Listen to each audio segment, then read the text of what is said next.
So hello guys, good morning to all of you. जैसे कि हमने इससे पहले वाला जो टॉपिक था फिजिक्स में, आपको जहाँ तक हमने फिजिक्स में डायमेंशन बताया था, उससे मैं आज आपको कुछ आगे बताऊंगा। डायमेंशन एक बार आपका क्लियर हो जाएगा तो उसके बाद आपको जो है फिजिक्स में कॉन्सेप्ट धीरे धीरे सभी चीज़ में क्लियर होने लगेगा। तो है क्या, साइंस एक ऐसी चीज़ है कि हर एक चीज़ के अंदर दूसरा चीज़ छुपा हुआ होता है, तो वही चीज़ आपको ढूंढना है उसमें क्या है, उसका इशारा समझना है। तो बस यही एक साइंस है। हमारे आसपास जितने भी चीज़ हैं चारों ओर फिजिक्स है। आप देखो तो जैसे कि आपको आने वाला समय में सब चीज़ पता चलेगा। आप जो चीज़ करते हो हर चीज़ के पीछे फिजिक्स है, यानी कि एक प्रकार का साइंस है, तो उसे ही हम फिजिक्स कहते हैं। चलिए समझते हैं। फर्स्ट ऑफ ऑल हम डायमेंशन समझ रहे हैं। डायमेंशन में इससे पहले वाला जो वीडियो था उसमें हमने लास्ट में बताया था आपको बल आघूर्ण, जिसे हम टॉर्क नाम से डिनोटेट करते थे। तो हालांकि वो आपको समझ में आ चुका होगा। तो अब मैं आगे का डायमेंशन में आपको आगे बताने वाला, आगे का टॉपिक आखिर है क्या। सबसे पहले एक चीज़ समझना, नॉर्मल सी बात यह है कि किसी चीज़ को समझने के लिए उसके बारे में विजुअलाइज करना होता है। जैसे कि हम आपको समझाने की कोशिश करेंगे। अभी पहला टॉपिक आपका जो है, अभी मैं आपको ये बताना चाहता हूँ। तो जो एंगल का मात्रक होता है ना, उसे रेडियन भी कहते हैं। तो एंगल का मात्रक किसे कहते हैं? एंगल का जो मात्रक है, यूनिट, उसे रेडियन में भी डिनोटेट करते हैं, रेडियन। इसको नोट डाउन कर लेना। तो होता क्या है कि बहुत, जैसे कि मेजरमेंट का आविष्कार या डायमेंशन भी वहाँ की आखिर आविष्कार वहाँ पे हुआ। मतलब कि जैसे कि हम आलू को हम केजी में नापते हैं, किलोग्राम, यानी उसी प्रकार से हर चीज़ को नापने का एक विधि बनाया गया, किस चीज़ को किस तरह से नापा जा सकता है। तो एग्जैक्ट नाप भार के हर चीज़ को किस चीज़ में से कि जो ऑयल होते हैं, जो तेल होते हैं, जो मस्टर्ड ऑयल हो गए या पेट्रोल हो गए, जितने भी चीज़ें हैं उसको लीटर में नापते हैं। इसी प्रकार से बहुत सारी चीज़ को कंज्यूम करने के बाद ये पता चला कि इसको बहुत सारे साइंटिस्ट का मीटिंग हुआ पेरिस फ्रांस में। वहाँ पे बैठने के बाद ये पता चला कि किस चीज़ को किस तरह नापा जाता है। तो ये सब हमने आपको बता दिया था पहले। तो आज का टॉपिक जो है आपको, चलिए वहाँ आपको लेके चलता हूँ। इस वीडियो को पूरे लास्ट तक देखें। आप प्लीज़ स्किप ना करो, ताकि आपको, अगर आप 15 मिनट 10 मिनट टाइम अपना निकाल के अगर यहाँ पे टाइम देते हो, तो मैं आपको गारंटी के साथ लेता हूँ कि आपको ये आ जाएगा और समझ में आपको आ जाएगा। अगर आप डायरेक्ट वीडियो देख रहे हो तो आपको नहीं समझ में आएगा। इससे पहले आपको, अगर वो स्टूडेंट जो यूनिट और मेजरमेंट के बारे में उसको पता है कि ऐसा यूनिट आपको याद है, तो वो आप बना सकते हो और समझ सकते हो।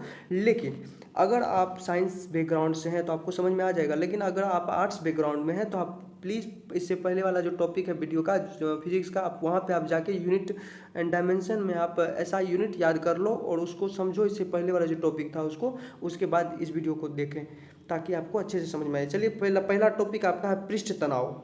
यहाँ पे देखिए, पृष्ठ तनाव में हम चलते हैं लेके।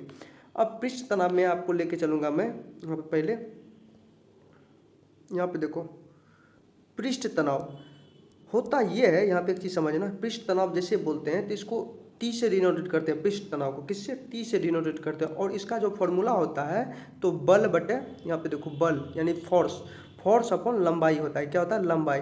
अब यहाँ पे एक चीज़ समझना, जैसे कि नॉर्मल सी बात ये, जैसे हमने यहाँ लंबाई लिखी, तो फोर्स का जो होता है, फोर्स का यानी कि उसका होता है मास गुना एक्सीलरेशन, मास इंटू एक्सीलरेशन, यानी m for mass, a for acceleration. यानी कि आप ऐसे कह सकते हैं, जैसे कि किसी का मास जितना होगा और एक्सीलरेशन, दोनों का अगर मल्टीप्लाई करेंगे तो वो किसके बराबर होगा? ये फोर्स के बराबर होगा।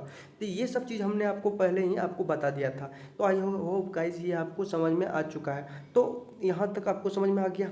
अब चलिए, ये बल है। बल का मतलब होता है एम ए। क्या होता है? M a. ये यहाँ पे आप देख पा रहे हैं, ये इसका मतलब एम ए होता है। तो वही लेके चलते हैं यहाँ पे। तो पहला टॉपिक हम लेते हैं यहाँ से उठा के, यहाँ पे समझना। तो एम ए, अब बताओ एम ए किसके जगह पे लिया हमने? एम ए लिया बल के जगह, यानी फोर्स के जगह पे लिया। तो चलिए, अब जब हम इसके जगह पे एम ए इसलिए लिए क्योंकि मास इंटू एक्सीलरेशन को जब मल्टीप्लाई किए तो वो किसके बराबर? फोर्स के बराबर, यानी वो फोर्स कहलाया। क्या कहलाया? फोर्स कहलाया। ये आप याद रखना या समझो। हम जब भी किसी चीज़ पे फोर्स लगाते हैं या किसी चीज़ को धक्का देते हैं, तो उस समय होता यह है कि हमारा जो मास है यानी द्रव्यमान, और जो हमारा एक्सीलरेशन है यानी त्वरण, उन दोनों का जो मल्टीप्लाई होकर जो प्रोडक्ट निकलता है, यानी कि आप कह सकते जो आंसर निकलता है, वही फोर्स कहलाता है। वही क्या कहलाता है? फोर्स कहलाता है। आप ऐसे वे में आप समझो। तो अब यहाँ तक आपको समझ में आ गया। अब यहाँ पे आगे समझो। और नीचे क्या है? लंबाई। अब यहाँ पे एक चीज़ समझना, ये बहुत इंपॉर्टेंट टॉपिक है। लंबाई है तो लंबाई एज इट इज़ जो है उसको लिख दो यहाँ पे एल। तो हर चीज़ का एक बीमा होता है, जिसे हम इंग्लिश में बीमा को डायमेंशन कहते हैं। क्या कहते हैं? डायमेंशन कहते हैं। आई बात समझ में आप लोगों को? अब चलिए आगे मैं आपको समझाता हूँ। आगे यहाँ पे समझोगे आप। अब यहाँ पे समझना, जैसे कि M4 यहाँ पे मास जो है ना, यहाँ पे देखो एक चीज़ समझना, ये है हो गया आपका बल का साइन, M इंटू ए, मास इंटू एसिलेशन। अगर एक तौर पे अगर देखा जाए तो आपको पूछा जाएगा फोर्स का जो होता है उसका फॉर्मूला कैसे। अगर एक तौर पे यहाँ पे देखो फोर्स का क्या होता है, केजी मीटर स्क्वायर। तो होता क्या है कि जो मास होता है ना, इसको हम केजी में नापते हैं। किस में नापते हैं? केजी में नापते हैं। तो मास को चलिए हम केजी लिख देते हैं। यहाँ पे देखो मास को हम केजी में, इसका मास को यानी केजी नापते हैं का मतलब कि मापते हैं, यूनिट हो गया। इसको इस चीज़ में इसका मेजरमेंट करते हैं। तो इसलिए यहाँ पे मास के जगह पे हमने यहाँ पे केजी लिख दिया। अब देखिए केजी लिखने के बाद यहाँ पे समझना ये किसके जगह पे, एम के जगह पे केजी लिखा। अब देखो यहाँ पे एसिलेशन को लिखते हैं हम मीटर। देखो एसिलेशन जब भी होता है तो होता क्या है कि जो मीटर अपॉन एस स्क्वायर होता है, यानी एम अपॉन एस स्क्वायर, के यहाँ पे m upon s square. Clear? यहाँ तक आपको समझ में आ गया? अब देखिए एसिलेशन होता है, जो त्वरण होता है उसका फॉर्मूला जो होता है, यानी जो यूनिट होता है, एक तरह से आप समझो उसका फॉर्मूला को हम एज इट इज़ जो है वही लिख रहे हैं। तो हमने एम अपॉन एस स्क्वायर लिखा। एस स्क्वायर यानी समय, किसी काम को करने में समय तो लगता है ना। तो सबसे पहले हमने देखा कि वो उसमें कितना समय लग रहा है, और वो समझा कि किसको कितना दूरी पे जा रहे हैं या कितना त्वरण लग रहा है, उस पर कितना समय लग रहा है, वो सब चीज़ देखेंगे। तो उसी तरह से यहाँ पे समझे तो बस इतना आपको समझना, ये जो ए है, ए के जगह पे हमने ये रखा एम अपॉन एस स्क्वायर। इतना बात आपको समझ में आ गया होगा। अब नीचे में क्या है, एल तो छूट गया था, चलिए एल लिख देते हैं, नीचे एल लिख दिए। आई होप यहाँ तक आपको जो कॉन्सेप्ट होगा आपका क्लियर हो गया होगा। तो आगे चल के जब एक स्टेप और आगे जाते हैं, तो एक स्टेप और आगे जाने पे आपको पता चलता है कि ये जो आपका यहाँ पे देख लीजिएगा आप, केजी है, यहाँ पे देखिएगा केजी हमने लिखा यहाँ पे केजी, और यहाँ पे देखो मीटर है। तो ये दोनों तो ऊपर में ही रह जाएगा, लेकिन एस स्क्वायर को जो है नीचे भेज देते हैं। क्या भेज देते हैं? नीचे भेज देते हैं। तो अब देखो यहाँ पे एक देखो लेंथ जो होता है ना, लंबाई जो होता है, इसको हम मीटर में नापते हैं, चौड़ाई को भी मीटर में नापते हैं। तो चलिए यहाँ पे हम इसके जगह हम एम लिख सकते हैं कि नहीं लिख सकते हैं? लिख सकते हैं। और एस को पहले नीचे भेजो, एस को हमने नीचे भेजा, तो नीचे भेजा तो एस स्क्वायर था, तो एस स्क्वायर हो गया, एस टी जो था वही हो गया। और ये एम को फिर यहाँ पे रख दिया, हमने रख दिया। अब देखो इस m को इस m के साथ जब हमने कटा दिया तो क्या बचा आपका, के जी अपॉन एस स्क्वायर बच गया। क्या बच गया? के जी अपॉन एस स्क्वायर। जो बचा वही लिख देना, के जी अपॉन एस स्क्वायर, यही बचा था ना। तो के जी अपॉन एस स्क्वायर था।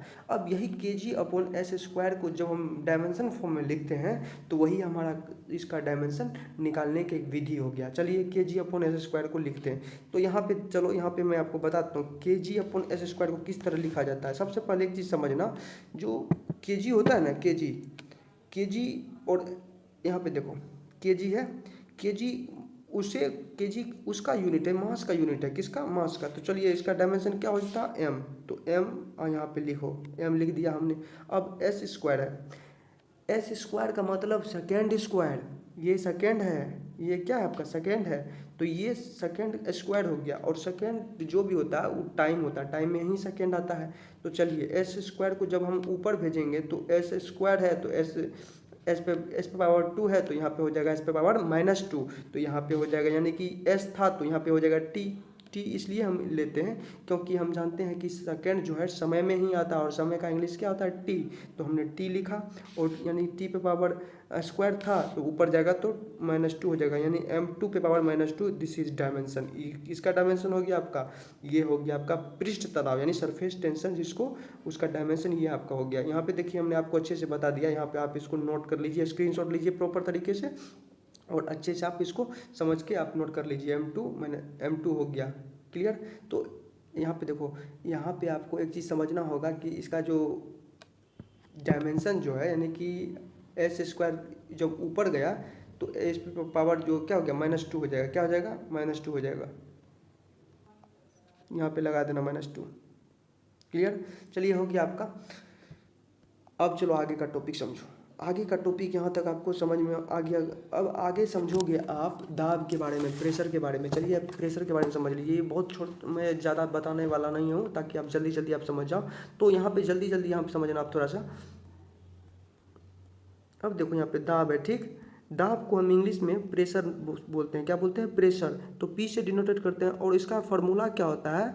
बल बटे क्षेत्रफल होता है। क्या होता है? बल बटे क्षेत्रफल। बल को इंग्लिश में हम कहते हैं फोर्स, और क्षेत्रफल जो होता है एरिया, उसका जो एक चीज़ समझना बहुत इंपॉर्टेंट टॉपिक है। क्षेत्रफल जब भी होता है तो आपको बोलेगा कि आपका जो मतलब इतना स्क्वायर फीट, यानी आप एरिया मतलब होता है, इसको एरिया बोलते हैं क्षेत्रफल को। अब देखो क्षेत्रफल जो होता है उसको किसी चीज़ में भी आप नापो, लंबाई हो चौड़ाई हो, जो भी है लंबाई चौड़ाई हो, तो उसको जो भी चीज़ में नापोगे तो आप मीटर में ही नापोगे। अब यहाँ पे देखो क्षेत्रफल का जो होता है एल गुना बी होता है। अब देखो एल फॉर लेंथ हो गया, बी फॉर ब्रेथ हो गया। ये दोनों जो लेंथ भी होता है मीटर में ही नापाता है। उसका इंटू है तो इंटू लगा दो, और जो बी है यानी ब्रेथ, ये भी मीटर में नापाता है। यानी कि एम इंटू एम हो जाता है आपका एम स्क्वायर। आपको एक कॉन्सेप्ट तो आपको आई होप समझ में आ चुका है, और इसमें आपको प्रॉब्लम नहीं होने वाला भविष्य में भी। तो क्लियर, यहाँ तक आपको समझ में आ गया। अब आगे समझो आप। अब आगे मैं आपको ये बताने वाला हूँ कि जो बल बटे क्षेत्रफल है, तो बल का जो हमको पता है कि इससे पहले वाले जो समझे थे एम इंटू ए था, मास इंटू एक्सीलरेशन, बल का जो फॉर्मूला था। इसे समझो, फार्मूला ही समझो एक तरह से। मैं आपको एज इट इज समझाने के लिए बोल रहा हूँ। तो एम इंटू बल जो जहाँ पे आया तो समझ लेना मास इंटू एक्सीलरेशन, जो यहाँ पे आपको बताया गया है। क्लियर। तो अब नीचे क्या था? एल इंटू बी था। तो यहाँ पे एल इंटू बी यहाँ पे रखो।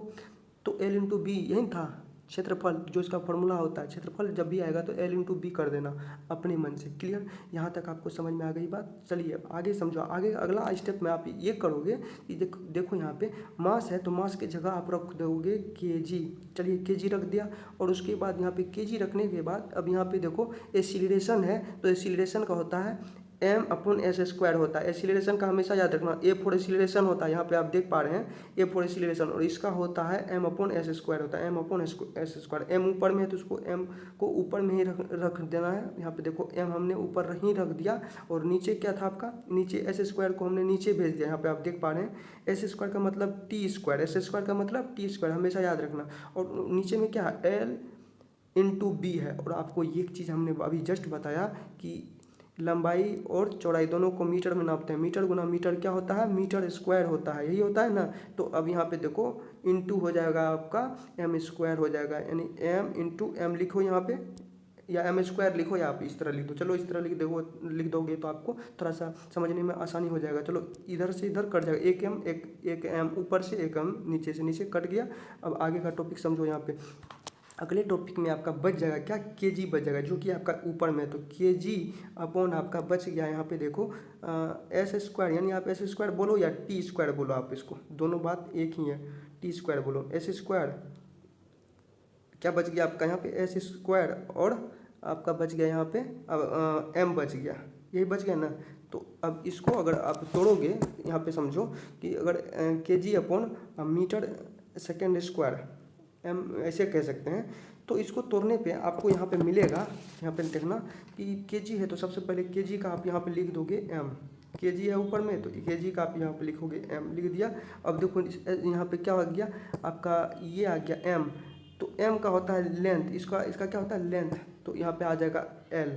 अब देखो नीचे में इस लेंथ को जब हमने जिस तरह सेकेंड के जगह पे हमने टी को रखा, उसी तरह एम के जगह पे एल के रखा, क्योंकि एम का डायमेंशन क्या था? एल था। समझ में आई बात?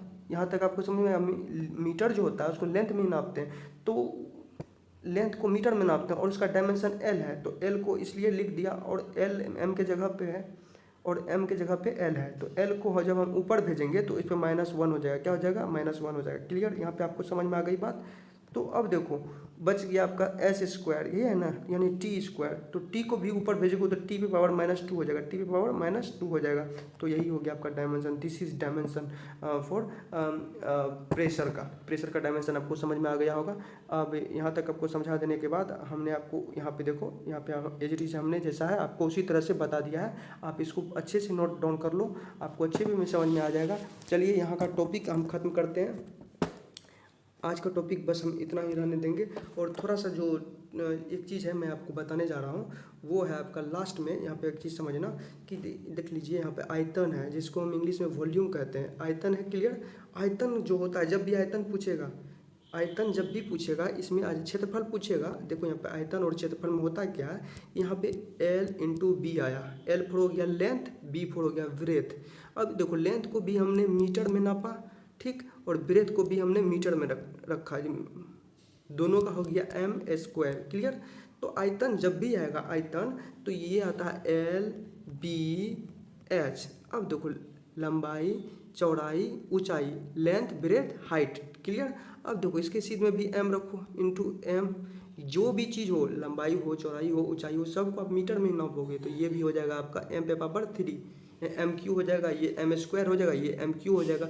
आई बात समझ में? यहाँ तक आपको कोई सा भी कॉन्सेप्ट, आई होप गाइस ये आपको पूरा समझ में आया होगा। यहाँ तक जो भी स्टूडेंट पूरे लास्ट तक देखे हैं उसको 100% ये समझ में आया ही नहीं होगा। तो चलिए आज का टॉपिक यहीं ख़त्म करते हैं। इसका नेक्स्ट टॉपिक में मैं फिर लेकर आऊँगा डायमेंशन, और जल्द से जल्द मैं डायमेंशन कंप्लीट करा दूँगा। उसके बाद मैं फिर नेक्स्ट टॉपिक में आगे बढ़ूँगा। आज का टॉपिक बस इतना ही। अगर आपको अच्छा लगा तो ज़्यादा से ज़्यादा लोगों को शेयर करें, लाइक करें और सब्सक्राइब करें। फिर मिलेंगे नेक्स्ट पार्ट में। धन्यवाद।